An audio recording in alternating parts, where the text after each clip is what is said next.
Today we begin what will be a regular segment here on Horizon that recognizes Oklahomans who are setting a standard of success we can all be proud of.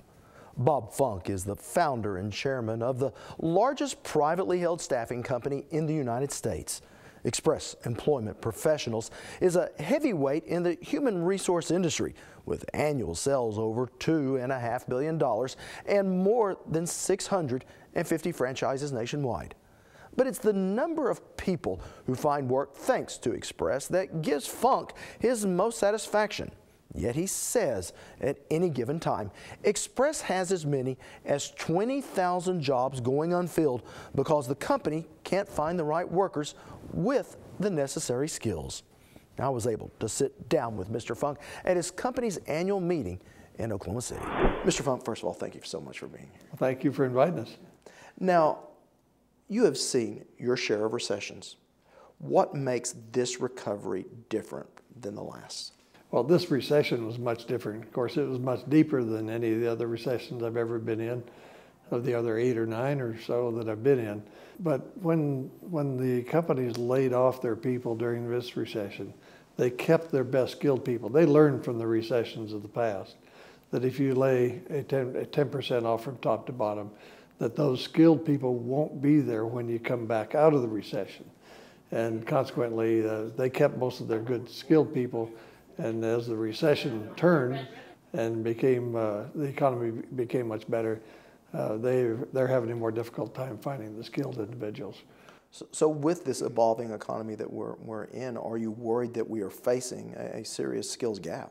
We are facing a serious skills gap. Now, we've had a serious skills gap in the healthcare area for many years. Nurses, doctors, so on and so forth. Now we're facing it in the IT arena. We're facing it in the accounting arena. We're facing it in the what I call semi-skilled area, which is the CNC operators, welders, manufacturing area. As a matter of fact, we're even having a difficult time finding people with a good work ethic for the normal manufacturing jobs that are out there. And that's a little bit more ominous, I think, if that evolves, because we need those manufacturing employees in order to bring that industry back from China and other places around the world. What do you hope we can do? Does industry need to work closer with education, education closer with industry? Well, my opinion is education needs to be much more flexible than they have been. The tenure law has hurt us in the K through 12 area because the good teachers leave because they're not getting paid any more than those who maybe not be doing as good a job. And that's the biggest socialistic system in the United States at the current time. Everybody gets paid the same no matter what kind of a job they do. That's not the American way.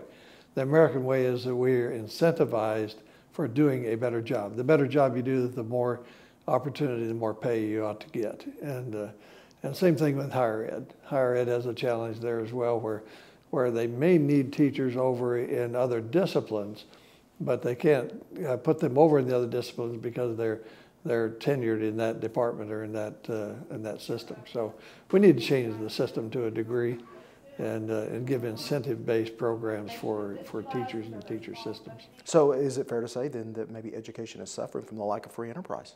Yes, they have. There's no question about it.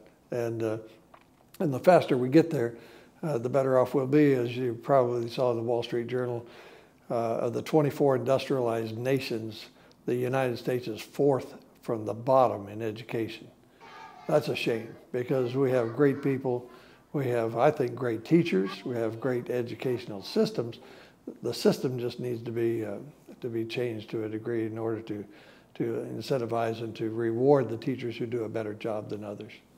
Is it fair to say that we may have been too focused in education on degrees and not enough focus has been put on skill sets? I think there's no question about that. And we need to change our attitude that the semi-skilled and skilled areas are really important for our economy. They're important for the financial wherewithal of people. When the skilled jobs are out there at $60 to $80 to $100,000, that's not a bad job in my economy anyway, because many college graduates come out and they cannot find jobs at that level. And it's because they were guided in the wrong direction. Yeah, now I've heard you say multiple times the best social program our country can have is a job, and really you've dedicated your life to that and what you do. That's right. We're interested, of course, in placing people on a temporary basis so that the company gets an opportunity to look at the individual, and the individual gets an opportunity to look at the company, and then they make a decision to get married. So when they have a good job, they pay taxes. They pay taxes to the state, they pay taxes to the federal government, and it bolsters the economy all the way around if there are more jobs available for them and that they have the opportunity to take. What are some of those areas that you look for when you're talking about an employee that would either work for you, Express, or when you're finding employees for other people? Well, as I mentioned in Wall Street Journal, there's three areas that I think are important. The first one is integrity.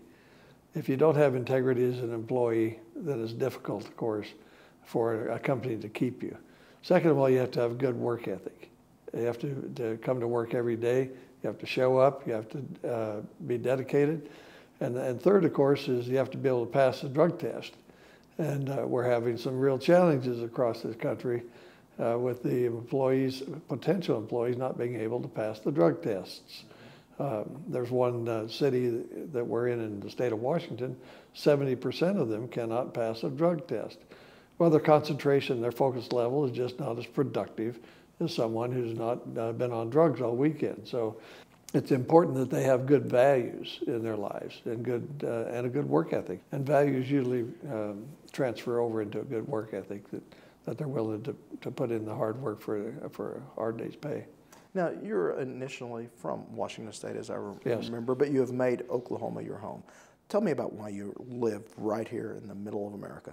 It was the best move of my life to come to Oklahoma. Number one, the people are just tremendous. Their value systems are good. If they're your friend, they're usually their friend for life, not just a partial friend, not just a temporary friend, but they want to be friends with you for a long period of time. They're very sincere.